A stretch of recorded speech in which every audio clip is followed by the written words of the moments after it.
আরে বন্ধু মেহেরপুরে জেমস আসার কথা ছিল তো জেমস আইলো না যে। আরে তুই নিউজে দেখিসনি যে জেমসের কনসার্ট বন্ধ করে দিয়েছে? ও মা, আমি তো দেখিনি তো পড়া একবারই সাইজ পাগলা হয়ে গেছে একবারে। তাই আজ 15 দিন আগে থেকে টিকিট কাটি দিতে যায়। কত টাকা টিকিট কাটছে? 1000 টিকিট কাটছে। ও যে রাস্তাঘাটে তাই কি নাড়ার হেভি সুযোগ হবে। রাস্তাঘাটে গান গাইছে। আসবার কালে আসলাম একা, যাইবার কালে গুরু ঘর বানাইলা কি দিয়া, জাল্লা তোরে সাকি শুনাই কেমনে তোমার। ওই দেখ বন্ধু একবারে সেরি করে বাড়াইছ দেখ। আরে তাই তো রে, এই যে তাই তো রে, এটা পাতা কামে গেছে। হ্যাঁ তোর হইছে কি আগে তাই গো? এ মামা দেখছস আমারে 300 আমারে গেটআপ গুটি কি ভাবতে চেঞ্জ লইছি।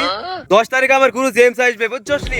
একদম প্রথম টিকিট আমি কাটছি আর এই যে প্রথম সিটে আমি বসবো ঠিক আছে।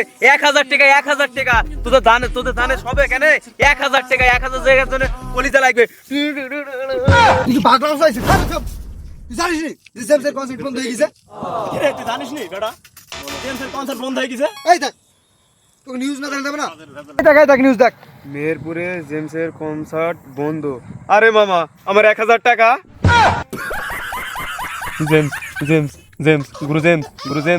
গুরু জেমস দেখিস একবারে সেরি কি পাগলা। হ্যাঁ তাই তো দেখছি। জেমস করে পড়ে দাও এ স্টক বন্ধু করে। এখানে থাকা যাবে না, তাড়াতাড়ি চল এখন।